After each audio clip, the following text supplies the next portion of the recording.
Guys, I know we are spitting out exotic class item reviews literally one after another. The purpose of these is to really explore which one of the combinations on our exotic class items is truly the most potent. Today's particular combination was one we got to play with just a few weeks ago at Bungie. Now, it popped off then. Question is it really that good of a combo? This is for the exotic class item, Solipsism, and it comes with the trait combination Sprit of the Abeyant and Sprit of the Horn. I feel like this is a combination that's more appreciated in-game, and even though Suspend has been nerfed, Abeyant is still very, very strong. I literally used it during the day one raid, and that's because subjugators and their tiny little heads were difficult to deal with, and they were also difficult to land snipes on. So I would literally just go in there, suspend them, and then Frostbolt would clean them up with a snipe. Abeyant is still good. The Sprit of Abeyant here reads that it improves Dringer's Lash, and Dringer's Lash projectiles tracks targets more aggressively and travels further. But then we have Sprit of the Horn. It reads, your barricade unleashes a blast of solar energy that scorches targets. Now you probably noticed some things are missing, and that's the thing about the class item perks. They don't receive the total functionality of whatever exotic the perk originates from. In the case of Abeyant, which comes from Abeyant Leap, we don't get Woven Mail whenever we suspend an enemy. And then for Sprit of the Horn, which comes from Kepri's Horn, we're also missing out on the ability for solo kills to recharge our barricade. Now that you know what doesn't convert to the spirit version of these exotics, you may be curious as to know where we're going with this stoicism role. And to answer that, I have to be honest, this role will not be clearing rooms of ads like our previous build did. That Severance Contact combo that we did a video on, that combination is nutty.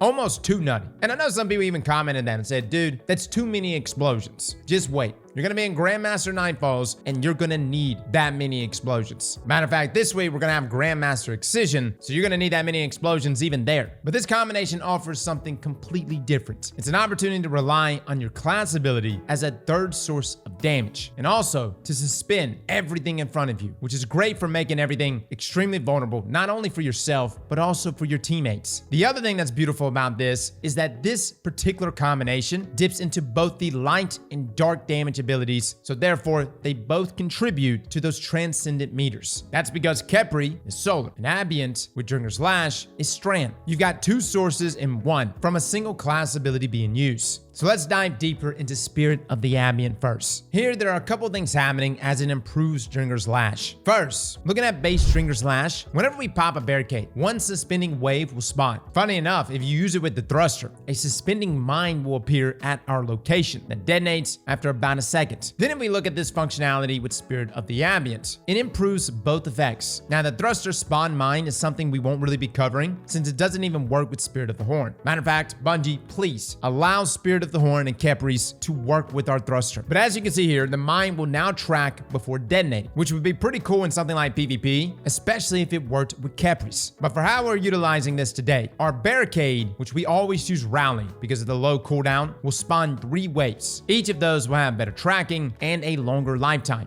Another thing to note is just the shape and angle at which these waves spawn. They spawned at the perfect positions to ensure entire groups of ads are getting suspended. And that Sprit of Abeyant, it offers that same level of suspension that Abeyant Leap offers. But now let's talk Kepri's Horn. This one actually got a buff in the final shape. Your barricade unleashes a blast of solar energy that scorches targets. Now the buff that hit both base Kepri and Sprit of the Horn at the launch of the final shape reads, increase the damage from the solar blast by 100% in PvE. The solar blast now scorches each time that it hits a target, instead of scorching only once. Now let me just say, Kepri's was never something I desired anywhere. There were some people that memed with it, even inside of PvP. Not me, man. I've never been a fan of Kepri. It needed this buff, and without this buff, this combo would have been much weaker. But now though, we can actually guarantee ignitions from simply casting our barricade. Looking over here at Carl, we cast our barricade and it deals 23,161 damage on the initial wave. Then once the wave reaches maximum distance, it comes back and it hits again for 23,161 damage. Except this time, it will cause an ignition. And this is an extra 36,210 damage. Now what's really happening behind the scenes is that each wave will be adding 60 scorch stacks. And since Kepri's is hitting twice here, boom, you've got an ignition. Now for those curious, Kepri's Horn, the exotic, does the exact same damage. So you're literally getting that same damage from both. Now, before we move on and talk about this combination in tandem, there is an annoying fact though about Spirit of the Horn. If that wave doesn't reach its maximum length before hitting some geometry like a wall, it won't ping back. Bungie, please fix this. This has got to be something Bungie addresses for both base Khepri and Spirit. This means enemies won't ignite since they only have 60 scorch stacks. I'm not really sure how Bungie could fix this other than just making it rebound as soon as it hits some geometry, but if they did that, that would guarantee the double wave and would also guarantee that 100 scorch stacks to get the ignition. Now, you can work around this, right? You can use things like a thermite grenade. This applies 10 scorch stacks per wave, which will total 40 over a grenade and just be enough to finish off an ignition on anything that Spirit of the Horn hits. Or you can use consecration. But ideally, Bungie does address this soon, because the last thing you want to be doing mid-Grandmaster encounter is playing geometry. Now, looking at the whole package of Abeyant plus Horn, it's pretty self-explanatory, and you've seen it in the testing footage. Abeyant immediately starts us with some close quarters by suspending all enemies in front of us. And while this is happening, the initial wave from Spirit of the Horn is shot out and is damaging and scorching those suspended targets. And then once our solar wave bounces back, all the enemies are still suspended. So it's not like they can walk out of the first initial wave and not be hit by the second. They are literally helplessly suspended and will receive damages from both waves and get that ignition. This is why we like this combination. And this is also why base Khepris, although it has improved, isn't good enough yet for me. It's Spirit of the Abeyant that truly picks this combo up and helps guarantee that double wave damage plus ignition, as long as you don't run into an issue of shapes and geometry. Now, how does this combination work with Transcendence? Again, we're utilizing this with Prismatic. Does Transcendence benefit this at all? Actually, no.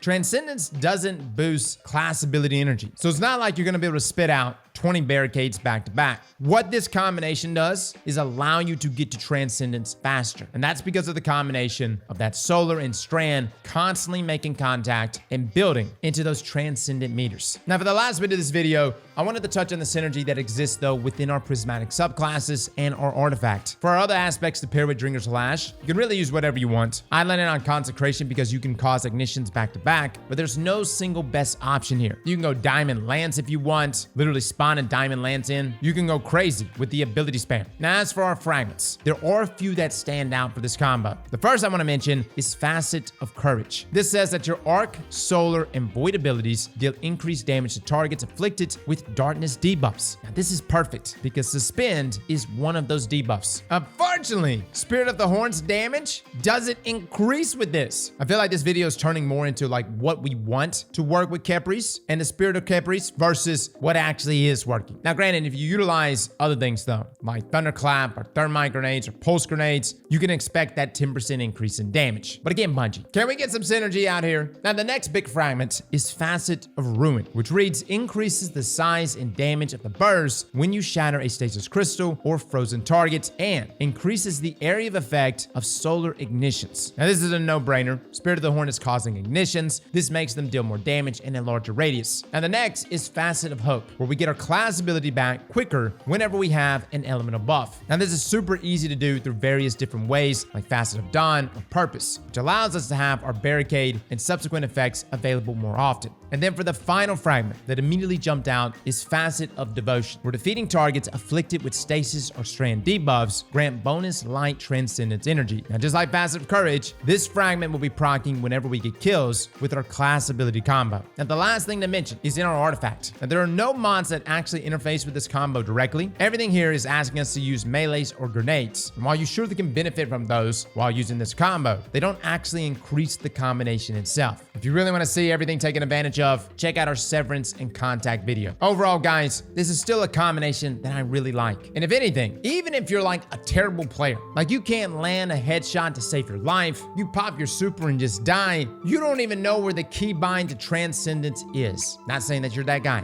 but if you are that guy, or anywhere close to that, then in my opinion, this is a great exotic class item combo. You will be a fantastic support player for your teammates by just popping your barricade, just going in there and suspending targets left and right and applying some ignitions. Dude, you're gonna be stunning champions, locking them in place, locking ads in place. Look, I'm not looking for somebody on my team to run out there and do 360 no scopes in PvE, but I would definitely take a time with this combo. Well, fellas and ladies, thank you all for coming and watching, and as always, slap that like button like your mama told you right.